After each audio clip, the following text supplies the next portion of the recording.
Before YouTube sends me to the Shadow Realm, let me just say that this is an educational video made to inform the viewers about racial discrimination and is in no way meant to be a guide to becoming a more efficient racist. Alright, now that we have that out of the way, let's get into the good stuff. Today we're going to be talking about racial slurs and ranking them based on their offensiveness and the likelihood that it will cost you your job. I'll try to keep them varied so it's not just the same slur 8 times, and before we get into it, because of YouTube's content ID algorithm, we're going to be putting them through captchas when they're up on the screen. But everyone watching should be human, so that shouldn't matter, right? Right? Let's get right into it, and let me just say that this is obviously a race for second place, as the first place spot is going to be going to the N-word. If you look at a racist's keyboard, you'll see that the N, I, G, E and R keys are the most faded, and I'm 99% sure it's not because they spent all day arguing about the social and political climate of the African country of Niger.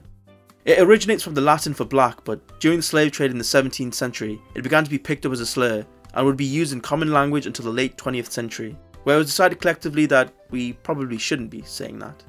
The Merriam Webster dictionary rates it as the most offensive slur in English history, so even the dictionary agrees with the #1 spot. And it probably goes without saying that if you say this in any context, you're probably going to be unemployed before the R even leaves your lips. Next we have the fruit slurs, which when I read it first I thought they were taking the piss too, but no, fruit slurs are real. And it's to do with minorities who want to be white, like bananas for Asians, who are yellow on the outside but white on the inside, coconuts for brown people, and apples for the Native Americans who are red on the outside but want to be white on the inside. Imagine trying to be hateful and calling someone a banana. I would probably just look at you confused more than anything. Actually, I was wondering what we could do for the 5k subs, and seeing as how I'm basically anonymous, I figured I'd throw you guys a bone and do a minority reveal, so we have something to look forward to. So if you haven't already, then go ahead and subscribe. For the fruit slurs, we're going to be putting them in the 10th spot, as, to be honest, more people would be confused and offended if you called them a fruit slur. And you're most likely not even going to be getting a HR email, never mind getting fired. I'll also add onto this that chocolate ice cream or ice cream bars are the same fruit slurs, but for black people who are black on the outside and want to be white on the inside. Then we have the slur for Indians, mostly for Hindus, which is Pajit, which originates from the name Pai Ji and the fact that a lot of Indian names end in Jeet. It's used against Indian males due to the stereotypes associated with Indian men online, such as they are extremely horny and they are very nationalistic. True or not, they have been associated with the name and are now used in a derogatory fashion. In a similar vein, Mujit is the Indian response to Indian Muslims, which is obviously derived from the Pajit slur, but with the mu prefix. If you call an Indian person a Pajit or a Majit, they're most likely to get pretty offended, so I'm going to be putting it higher up on the list. Maybe in 3rd place, although it could be displaced. And I guess I'll put Majit in there as well, as they're two sides of the same rupee. This one is a bit hit or miss on if you're going to be fired. If you work in tech with a lot of Indians, then yeah, you're probably cooked, but if you have a blue collar job, you might just get a few laughs. Fuzzy Wuzzy, yes, Fuzzy Wuzzy, is a slur which is used disparagingly against Eritrean and Sudanese Africans. It originates from a poem by the same name that describes the respect that the British soldiers had for the Eritreans and Sudanese that fought alongside the British Army, and relates to their hair being frizzy.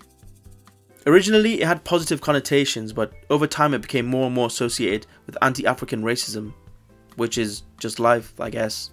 I'm probably going to be putting this in the 9th spot, as for what it's worth, it's one of the less offensive slurs on this list, as it started out in admiration and not just hate from the beginning. Similar to the fruit slurs, it's pretty niche and uncommon, so we'll probably fly under the radar if you said this at work, although you would get some weird stares. Next up is chink, which is a slur that is used against Chinese people primarily, but as racists do, it's also used against people with hooded eyes.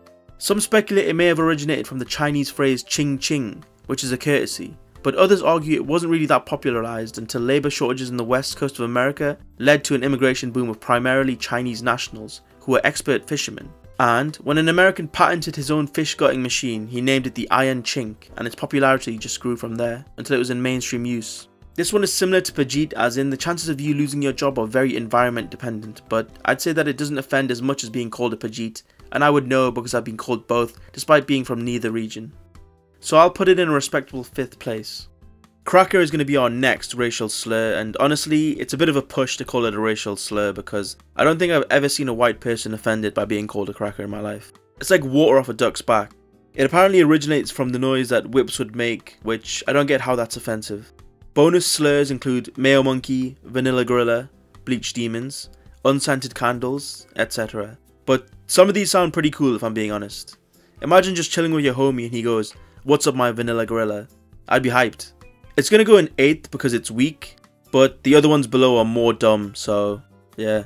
And you're probably not gonna get fired, you're actually more likely to get a promotion for bantering with your boss.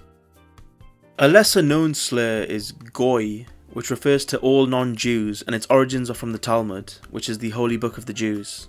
The translation is similar to farm animals / creatures that are lesser, and I didn't actually know about this one until recently. But yeah, now you know that some Jews refer to all non-Jews as farm animals, so do with that knowledge as you wish. But I'm going to put it in 7th, just ahead of cracker, as it's pretty unknown and not many people would take offense because of that, and similarly wouldn't bring it up to HR.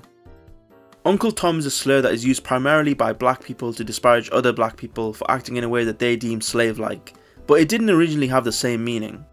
The term came from the character Uncle Tom in Harriet Stowe's Uncle Tom's Cabin, and in the story Uncle Tom is beaten to death for protecting the whereabouts of his fellow slaves. This was distorted in subsequent plays that portrayed him as a self-serving sellout who betrays his fellow slaves, and the theme of selling out to the white man stuck with the character and led to the slur that we have today. Because it's mostly used by black people to describe other black people, you probably wouldn't lose your job for saying it if you're black. However, I wouldn't try this if you're a white person. So for that reason, I'm going to be putting it in the 6th spot. Our second to last racial slur is Paki, which is a slur used to disparage Pakistani Asians and rose to popularity during racial tensions in the UK in the 60s and 70s. Racist nationals would form Paki bashing groups to harass and attack Pakistanis and South Asians, which led to thousands of racially charged attacks and even some deaths. These sparked outrage in the formation of British Asian youth movements to protect their communities, and eventually through social and political change, the clashes stopped. I'm going to put this in the 5th spot, as you could argue it's similar to Chink, however I think the history of violence puts it over the edge. And again, I'd say it has the potential to cost you your job, but it could also just lead to having to attend some racial mindfulness sessions. Our final racial slur, the unofficial second first place slur, we have the K word, which rhymes with bike and is used to refer to Jews. Given by the fact that first and second place I'm saying K and N word, you can tell that the use of these words are probably going to get you fired from your job and potentially have your social medias / YouTube account kneecapped as well. The K word originates from when the first Jewish immigrants came to Ellis Island, and when they were signing forms they would use a circle, or kikel in Hebrew, instead of a cross to mark their answers, as the cross reminds them of Jesus, which they don't particularly like. This then led to immigration inspectors to refer to them as the K word, and from there it stuck. Not only will this get you fired from your job, it might even constitute a hate crime charge if you're unlucky enough. Anyways, that's all we have for today's video. Hopefully you learned a thing or two, and if I missed out your favourite slur, make sure to comment it, but no, don't do that. I'm just kidding, don't do that. I'm not trying to speedrun demonetizing my channel right after getting it.